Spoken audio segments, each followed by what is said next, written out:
Olá! Hoje a gente vai assim mergulhar um pouco nesse universo dos criptoativos. Vamos dar uma olhada em como eles se comparam, sabe, com o sistema financeiro que a gente já conhece. Vimos aí umas discussões recentes sobre aumento de IOF, por exemplo, e é curioso pensar como isso pode, talvez sem querer, levar as pessoas a procurar outras saídas, né? E a ideia central de cripto é essa, né? Transações mais diretas, talvez com menos intermediários. Mas assim, na prática, como que o Bitcoin e as stablecoins funcionam como essa alternativa para movimentar dinheiro fora do radar do governo? Exato. É importante ver que cripto vai muito além de só especulação, né? A tecnologia em si, ela busca, reinventar o dinheiro. Pensa como a internet mudou a comunicação, sabe?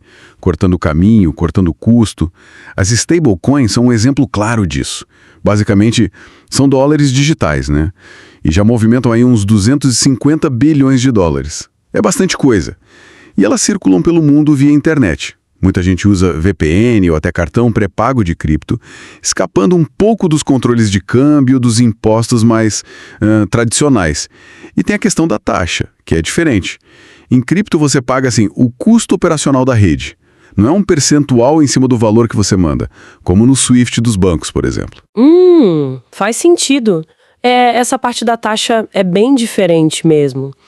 E voltando naquela história do IOF, por exemplo, como cripto consegue, driblar essa taxação? E aquelas ações tokenizadas que andam falando, entra nisso também? E, falando nessas stablecoins, como o USDT, o Tether, como que eles conseguem ficar tão coladinhos no valor do dólar? Tem mesmo uma garantia, um lastro real por trás? Ótima pergunta. As empresas por trás, como a Tether de USDT e a Circle, que faz o USDC, elas afirmam que sim, que as moedas são lastreadas, garantidas, né? A maior parte dessa garantia, pelo que dizem, estaria em reservas de títulos da dívida americana, os Treasuries. Mas claro, a própria ideia de lastro, ela é meio relativo hoje em dia, né? O dólar mesmo não tem um lastro físico tipo ouro desde lá dos anos 70. É mais na base da confiança, do sistema. O que é fascinante aqui, sabe, é como essas empresas Tether e Circle acabam agindo quase como se fossem uns bancos centrais paralelos, sabe? Elas expandem a oferta de dólar digitalmente, um dólar que não aparece nas contas oficiais, tipo o M2, e ainda por cima usam o dinheiro das reservas para comprar mais dívida dos Estados Unidos. Nossa, então, peraí, deixa eu ver se entendi. Essa ferramenta que nasceu para ser meio que uma alternativa acaba, na prática, ajudando o próprio governo americano a se financiar. Isso muda um pouco a visão, né? E o Bitcoin? Onde que ele entra nessa história toda? Se as stablecoins são mais para pagamento, para mandar dinheiro, o Bitcoin seria o quê? Mais uma reserva de valor? Aqui no Brasil mesmo parece que os dados da Receita mostram mais negociação de Tether, o USDT, do que de Bitcoin.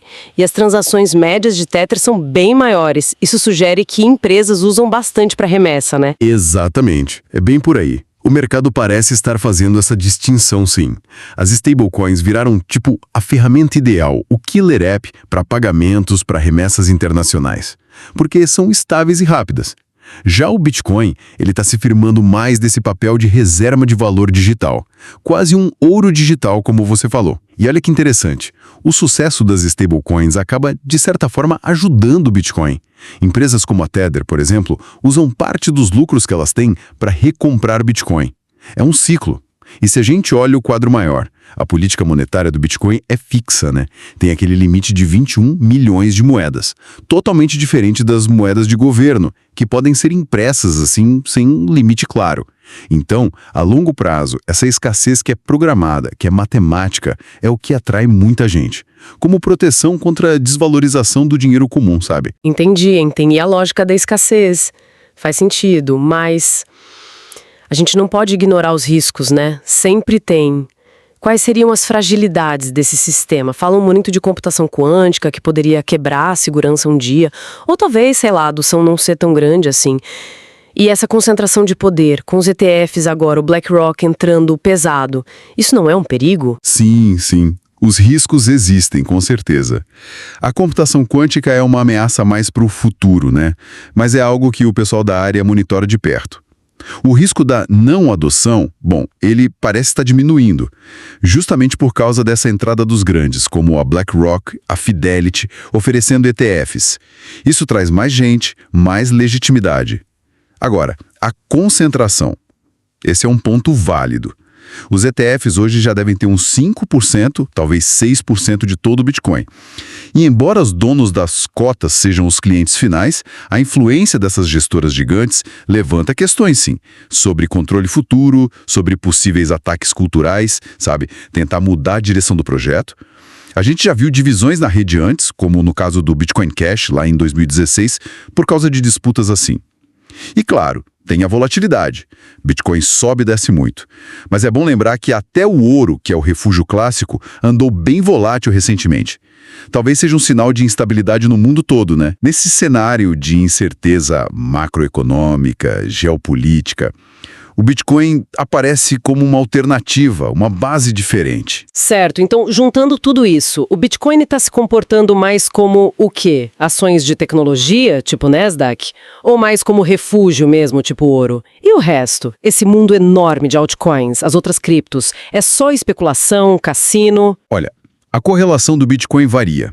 Tem momentos que ele anda junto com a Nasdaq, outros momentos que ele parece mais com o ouro. O que a gente viu bastante ultimamente foi uma correlação forte com a liquidez global, com a expansão do M2 global. Sobre as altcoins. Sim, muitas são pura especulação. Uma releitura da bolha.com, talvez. Mas tem projetos de infraestrutura que já são bem sólidos, né? Pense em Ethereum, Solana. E tem um setor que está chamando muita atenção agora, que é o de RWA, Real World Assets. A ideia é tokenizar ativos do mundo real. Trazer para a blockchain coisas como debêntures recebíveis até imóveis. Isso é bem promissor. Então, é útil pensar em categorias, sabe? Bitcoin como essa aposta macro, reserva de valor. Altcoins de infraestrutura como a base tecnológica. RWAs como essa ponte com o mundo real. E as memecoins? Bom, essas são mais para quem curte emoção e especulação pura mesmo. Ok. Acho que deu para ter uma visão mais clara do cenário. Cripto se mostrando como essa alternativa, né? Mais ágil, talvez menos controlada. As stablecoins facilitando pagamentos e, de quebra, ajudando a demanda por dólar. O Bitcoin se consolidando como essa reserva digital escassa, apesar dos riscos, da volatilidade toda. E as altcoins, esse campo bem misturado, com tecnologia interessante, mas também muita especulação. Exatamente, é um bom resumo. E fica aí uma reflexão, né?